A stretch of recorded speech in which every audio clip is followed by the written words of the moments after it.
পেরিয়ে গেছে, কিন্তু ক্ষত শুকায়নি, স্মৃতিও মুছে যায়নি।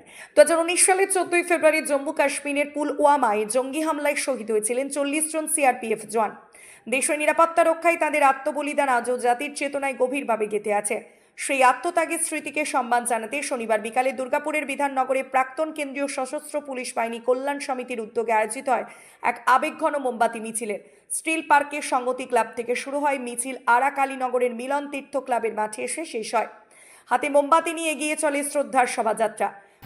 আমরা আমাদের যারা বীর সেনানী আজ থেকে 7 বছর আগে পুলওয়ামা অ্যাটাক, যেখানে কাপুরুষের মতো আমাদের সেনানীদের RDX দিয়ে উড়িয়ে দেওয়া হয়েছিল, তা সারা পৃথিবীর মানুষ শিউরে উঠেছিল।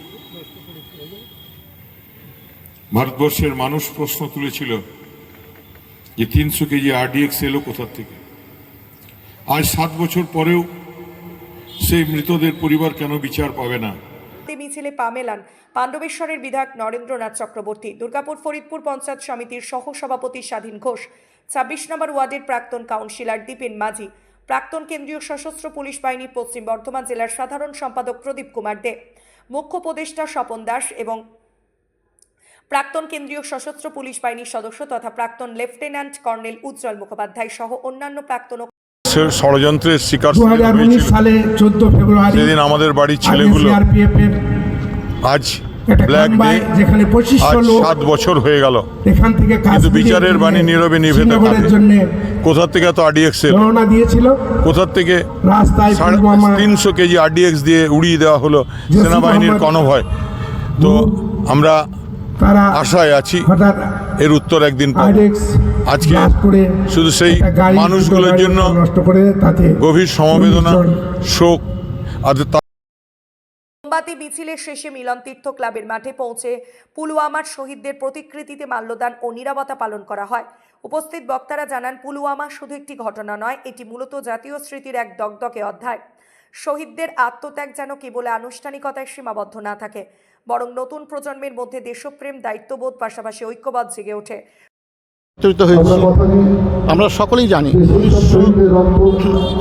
2019 সালে 14ই ফেব্রুয়ারি মাসে এই দিনে, আজকের দিনে একটা যেটা সত্যি খুবই নিন্দনীয় এবং দুর্ভাগ্যজনক। আমাদের 40 জন বীর সন্তান, ভারত মাতার বীর সন্তান শহীদ হয়েছিলেন কিছু চক্রান্তের। আজ আমরা এখানে সকলে উপস্থিত হয়েছি তাদের এবং তাদের পরিবারের কল্যাণ কামনার্থে। আমরা ভারতবর্ষের সমস্ত ভারতবাসী তার সাথে আছি, সেনার সাথে আছি এবং ভারতের সোলজাররা বর্ডারে পাহারা দিচ্ছে। আজকের দিনে বর্তমান সমাজের যুব সমাজকে আমাদের জাগ্রত করার জন্য সবথেকে প্রথম ব্যাপার হচ্ছে আমরা, অর্থাৎ আমাদের যে ইতিহাসটা পাল্টে গেছে। ইতিহাস আমাদের বাচ্চাদেরকে পড়ানো হয় না। আমাদের দেশের যে সংগ্রাম হয়েছিল, স্বাধীনতা সংগ্রামীদের, তাদের কোনো ইতিহাস পড়ানো হয় না। এই যে যারা শহীদ হয় তাদের সম্বন্ধে কোথাও আলোচনা হয় না। কোনো ক্ষেত্রে কোনো সরকার কোনো রকম এতে আমাদের সৈন্যদের প্রতি কোনো কারোরই কোনো ইচ্ছা নেই যে তাদের কিছু আজকে এই সভা থেকে তাদের আমি সমবেদনা জানাই। আমি ঈশ্বরের কাছে প্রার্থনা করি তাদেরকে এই দিনটাকে সহ্য করার মতো ক্ষমতা দেখ। ঈশ্বর তাদের সঙ্গে থাকুন, আমরা তাদের সঙ্গে আছি। নিরাপত্তা ব্যবস্থার যে হাল সেটা বুঝতেই পারছো। অ্যাকচুয়ালি যদি দেখি, আমি জম্মু কাশ্মীরের মধ্যে বিগত আমার সার্ভিসে 12 বছর আমি জেএনকেতে সার্ভিস করেছি এবং প্রত্যন্ত এলাকাতে আমি সার্ভিস করেছি। আমি দেখেছি সেখানকার কী অবস্থা। আজকের দিনে যেটাই আমরা বুঝছি শান্তি, কিছুই শান্তি নয়। শুধু মিডিয়াকে ব্লক করে রাখা হয়েছে, মিডিয়াকে যেতে দেওয়া হয় না, যার জন্যে ওখানকে প্রতিদিন নিয়ত যে আমাদের হত্যাকাণ্ড চলছে, নরহত্যা চলছে, সেটা সাধারণ মানুষ জানতে পারে না। এটা একটা বড় ব্যাপার। আর যেটা যতদিন না পর্যন্ত এর মোকাবিলার জন্য কঠোর পদক্ষেপ না নেবে ভারত সরকার, ততদিন এরকম চলতেই থাকবে। এর জন্য প্রয়োজন একবার আর পারের লড়াই। হামলা কার্যত দেশকে নাড়িয়ে দিয়েছিল।